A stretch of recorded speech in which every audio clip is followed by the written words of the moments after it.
আপনার গুনাহগুলো যদি হয় সমুদ্রের পানির সমান, আল্লাহ তাআলার দয়ার রহমত হলো আকাশের সমান। আপনার গুনাহগুলো যদি হয় আকাশের সমান, আল্লাহ তাআলার দয়ার রহমত হলো আরশে আজিমের সমান। আরশে আজিম কত বড়! আল্লাহ রাব্বুল আলামিন কোরআনুল কারীমের আয়াতুল কুরসির মাধ্যমে আল্লাহ রাব্বুল আলামিন জানিয়ে দিলেন, ওয়াসিআ কুরসিয়ুহুস সামাওয়াতি ওয়াল আরদ। আল্লাহ বললেন, জানো নাকি আমি আল্লাহর একটা চেয়ার আছে, এই চেয়ারটা আসমান আর জমিনকে পরিব্যাপ্ত করে রেখেছে। তাহলে বুঝে থাকলে বলেন, একটা চেয়ার যদি হয় আসমান আর জমিনের চাইতে বড়, আমি আল্লাহর আরশে আজিমটা কত বড়। আপনার গুনাহ যত বড়ই হোক, আল্লাহ রাব্বুল আলামিন তার আরশে আজিম সমান মায়া মোহাব্বত নিয়ে আমাদেরকে ক্ষমা করে দেন। এই জন্যই আল্লাহ রাব্বুল আলামিন বলেছেন কোরআনুল কারীমের ৩৯ নম্বর সূরা, সূরা জুমারের ৫৩ নম্বর আয়াতে আল্লাহ বলেছেন, কুল ইয়া ইবাদিয়াল্লাযীনা আসরাফু আলা আনফুসিহিম লা তাকনাতু মির রাহমাতিল্লাহ। আল্লাহু আকবার।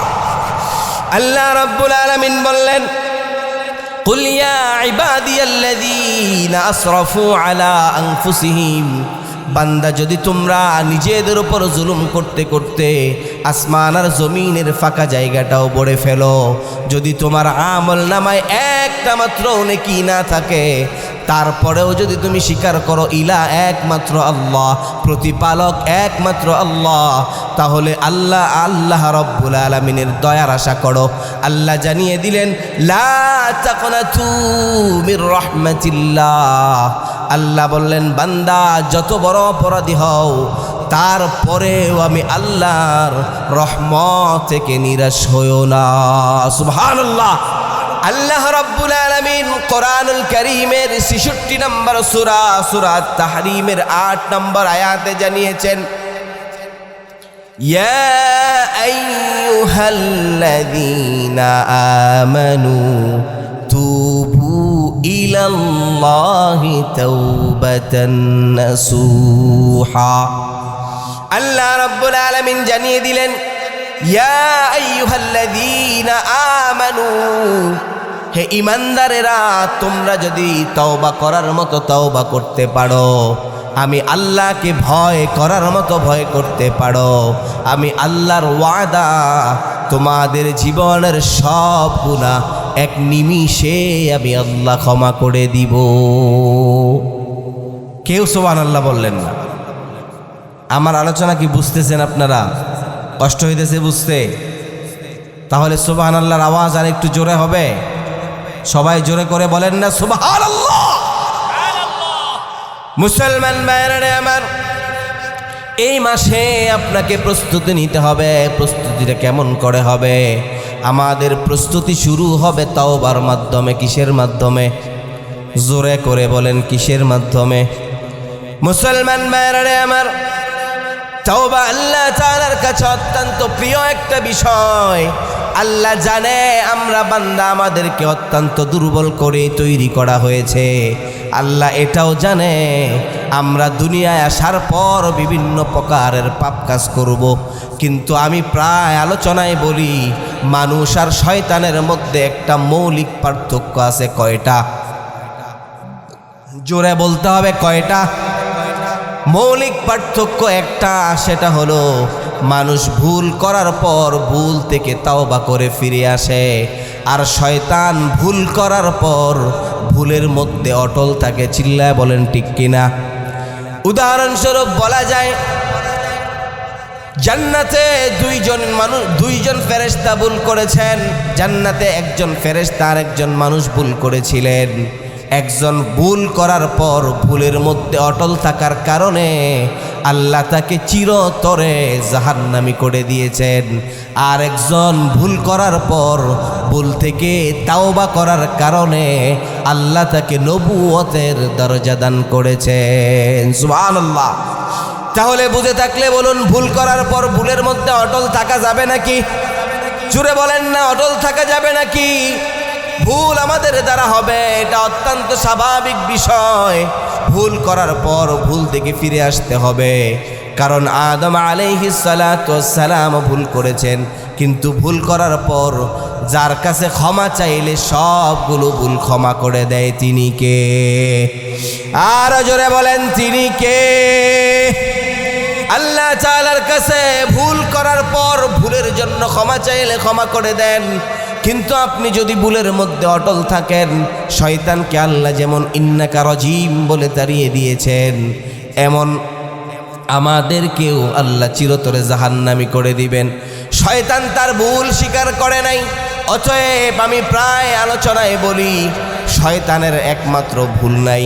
আমাদের সমাজেও মানুষরূপী শয়তান আছে না নাই, যে জীবনে কোনো দিন ভুল স্বীকার করে না, আছে না নাই?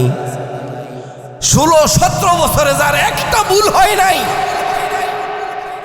15-17 ছেলে মেয়ে হত্যা করার পরেও যে আজ পর্যন্ত একটা ভুল খুঁজে পায় না, আমি তো বলি সে মানুষ না, সে ডাইরেক্ট শয়তান। চিল্লা বলেন ঠিক কিনা?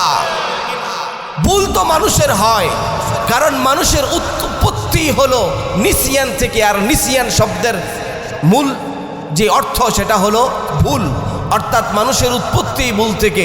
আদম আলাইহিস সালাতু ওয়াস সালাম ভুল করেছেন, আল্লাহ জমিনে পাঠিয়েছেন। আল্লাহ আদম আলাইহিস সালাত এবং হাওয়া আলাইহিস সালাতু ওয়াস সালামের মাধ্যমে আমাদেরকে আল্লাহ জমিনে পাঠিয়েছেন। তাহলে বুঝে থাকলে বলুন, ভুল থেকেই মানুষের উৎপত্তি, মানুষ ভুল করবে, এটা স্বাভাবিক বিষয়। ভুল করে না শুধু শয়তান, শয়তানকে আল্লাহ সিজদা করার হুকুম করেছেন, আল্লাহর হুকুম সে অমান্য করেছে, আল্লাহ তাকে ইন্নাকা রাজিম বলে তাড়িয়ে দিয়েছে, তারপরেও সে আল্লাহর সাথে তর্ক করে, আল্লাহ খালাকতানি মিন নার ওয়া খালাকতাহু মিন তিন, আমাকে আগুন থেকে সৃষ্টি করা হয়েছে, আর আগুনের স্বভাবজাত অভ্যাস হলো আগুন ঊর্ধ্বমুখী, আর মাটির স্বভাবজাত অভ্যাস হলো মাটি নিম্নমুখী। আদম মাটির তৈরি আর আমি আগুনের তৈরি, আমি কেন নিম্নগামী একটা জিনিসের সিজদা করব? সে আল্লাহর সাথে আর্গুমেন্ট করেছে, আল্লাহর সাথে তর্ক করেছে, আল্লাহ তাকে চিরতরে জান্নাত থেকে বের করে দিয়ে সমস্ত মানুষের লানত, সমস্ত ফেরেশতাদের লানত, আল্লাহ রাব্বুল আলামিনের লানত, সমস্ত নবী রাসূলগণের লানত, এত লানত আল্লাহ তাকে দিয়েছেন। আর আদম আলাইহিস সালাতু ওয়াস সালাম ভুল থেকে ফিরে এসে তার অপরাধ বুঝতে পেরে আল্লাহর কাছে ক্ষমা চেয়েছেন, আল্লাহ তুমি আমাকে যে আদেশ করেছ, শয়তানের প্ররোচনায় পড়ে আমি আদম তোমার ওই আদেশকে অমান্য করে ফেলেছি, আল্লাহ তুমি আমাকে ক্ষমা করে দাও।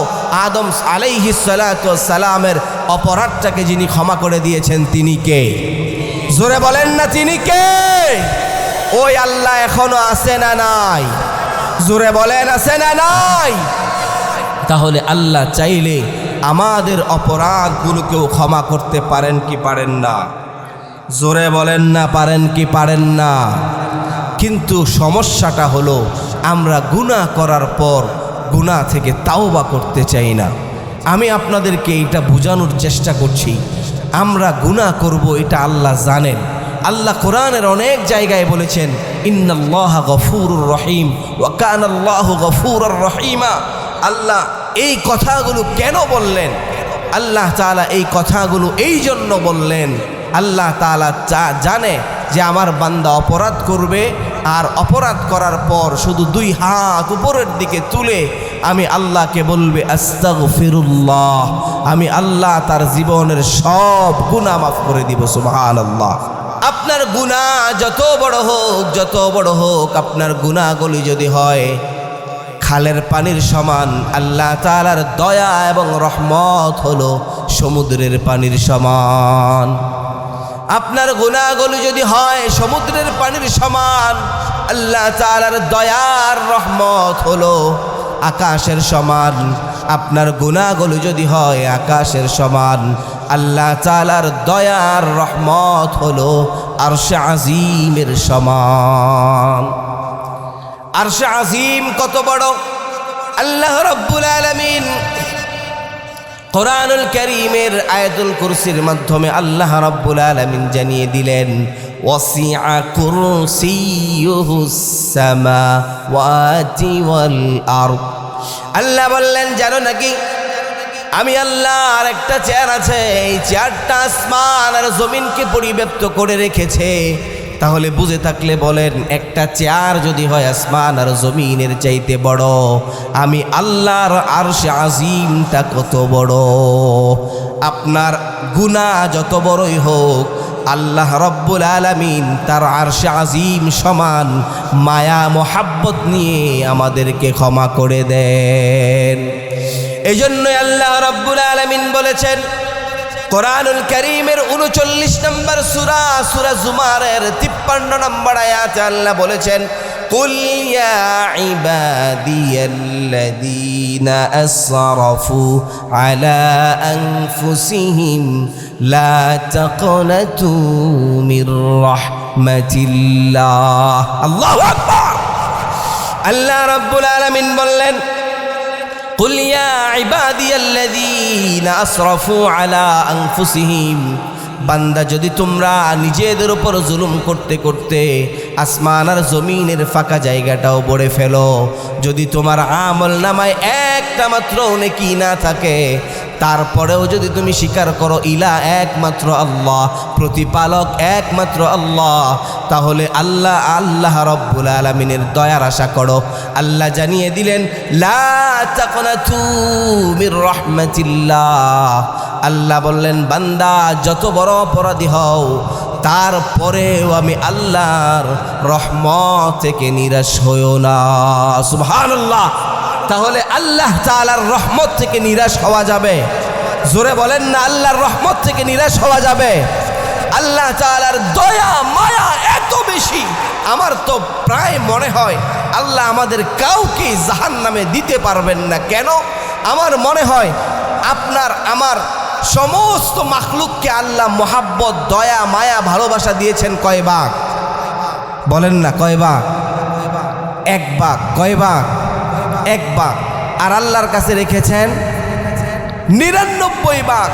তো আমরা যদি এক ভাগ মোহাব্বতের সিটা ফুটা পেয়ে আমাদের মোহাব্বতের অবস্থা, ভালোবাসার অবস্থা এই লেভেলের হয়, তাহলে আল্লাহ তাআলা আমাদের জন্য 99 ভাগ মোহাব্বত রেখে দিয়েছেন। আপনার সন্তান যখন অপরাধ করে, আপনি আপনার সন্তানকে ঘর থেকে বের করে দেন না। আপনার সন্তান স্কুল কলেজে মাদ্রাসায় যায় না, আপনি তাকে ঘর থেকে বের করে দেন না। আপনার সন্তান বিভিন্ন মেয়েদের সাথে ইফটিজিং করে, আপনি এই অপরাধের কারণেও তাকে ঘর থেকে বের করে দেন না। আপনার সন্তান আপনার পকেট থেকে না বলে টাকা নিয়ে যায়, আপনি তাকে ঘর থেকে বের করে দেন না। কেন? আল্লাহ আপনাকে ওই যে সমস্ত মাখলুককে যে এক ভাগ মোহাব্বত দিয়েছেন, ওইটার মধ্যে আপনিও পড়েন। এই এক ভাগ মোহাব্বতের সিটা ফুটা পেয়ে আপনার সন্তান যত বড় অপরাধী করুক, আপনি তাকে ঘর থেকে তাড়িয়ে দেন না। তাহলে আমাদের যে মালিক আমাদের জন্য 99 ভাগ মোহাব্বত তার কাছে রেখেছেন, তিনি আমাদেরকে কেমন ভাগ করে জাহান্নামে দিবে বলেন তো? অতএব আমরা আশা রাখতে পারি, আমরা যারা ঈমান এনেছি আমরা সকলেই জান্নাতি। চিল্লায়া বলেন ঠিক কিনা?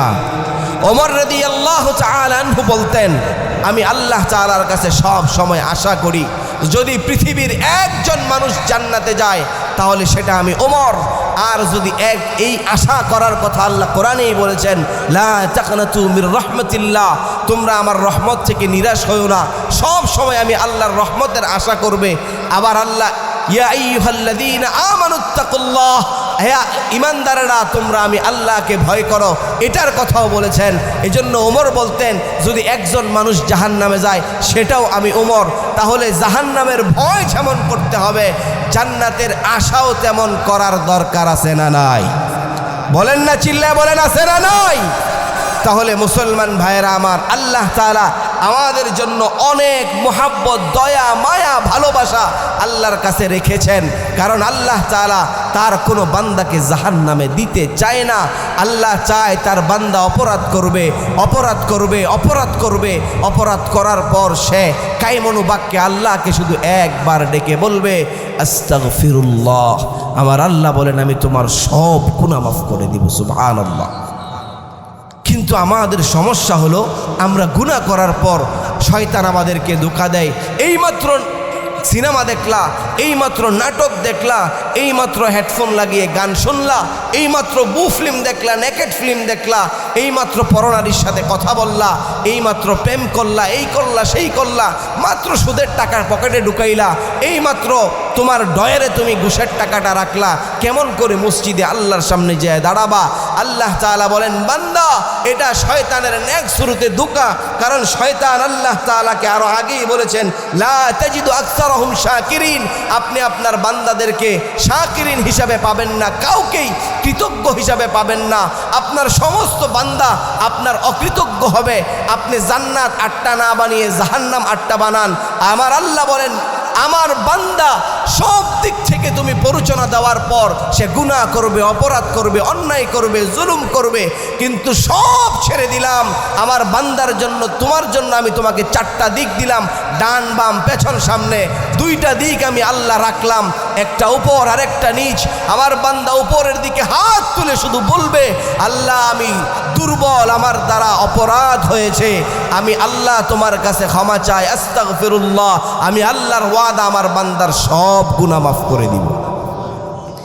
আর নিচের দিকে আমার বান্দা শুধু সিজদায় পড়ে কান্নায় লুটিয়ে পড়বে, সিজদায় লুটিয়ে পড়ে আমাকে বলবে, আল্লাহ তুমি তো গফুরুর রহিম, তুমি তো কোরআনে বলেছ ওয়া কানাল্লাহু গফুরুর রহিমা ইন্নাল্লাহা ইয়াগফিরুয যুনুবা জামিআ।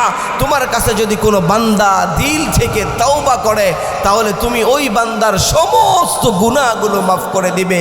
শুধু এতটুকুই নয়, তুমি তো কোরআনুল কারীমের 25 নম্বর সূরা, সূরা ফুরকানের 70 নম্বর আয়াতে বলেছো, ইল্লা মান তাবা ওয়া আমানা ওয়া আমিলা আমালান সালিহা ফাউলাইকা ইউবাদদিলুল্লাহু সাইয়্যাতিহিম হাসানাত।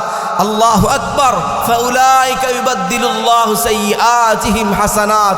আল্লাহ তুমি বলেছো কোন বান্দা যদি ওয়াজ মাহফিলে আসার পর, আলোচনা শোনার পর দিলটা নরম হয়ে যায়, সে যদি ওই মাহফিল থেকে উঠার আগে দিল থেকে তওবা করে, আমি আল্লাহর কাছে ক্ষমা চাই, আমি আল্লাহর কাছে ক্ষমা চাওয়ার পর সে যদি টুকটাক কিছু নেকির কাজ করে, ধরেন কথার কথা আপনি 5 বার সুবহানাল্লাহ বললেন, 5 বার আলহামদুলিল্লাহ বললেন, 5 বার আপনি আল্লাহু আকবার বললেন, আল্লাহ বলেন সে তওবা করার পর সে নিজে যদি আমি আল্লাহর কাছে কিছু নেক আমল করে, ফাউলাইকা ইউবাদদিলুল্লাহ সাইয়্যাতিহিম হাসানাত।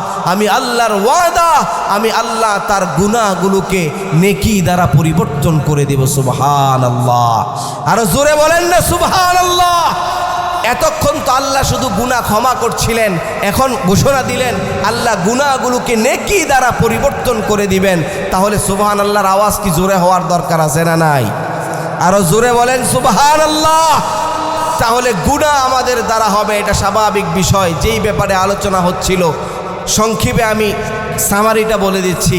আমরা বলেছিলাম এটা রজব মাস, এটা আল্লাহ তাআলা যে 12টা মাস নির্ধারণ করেছেন তার মধ্যে 4টা মাস আল্লাহ তাআলা সম্মানিত করেছেন, এর মধ্যে একটা হলো রজব।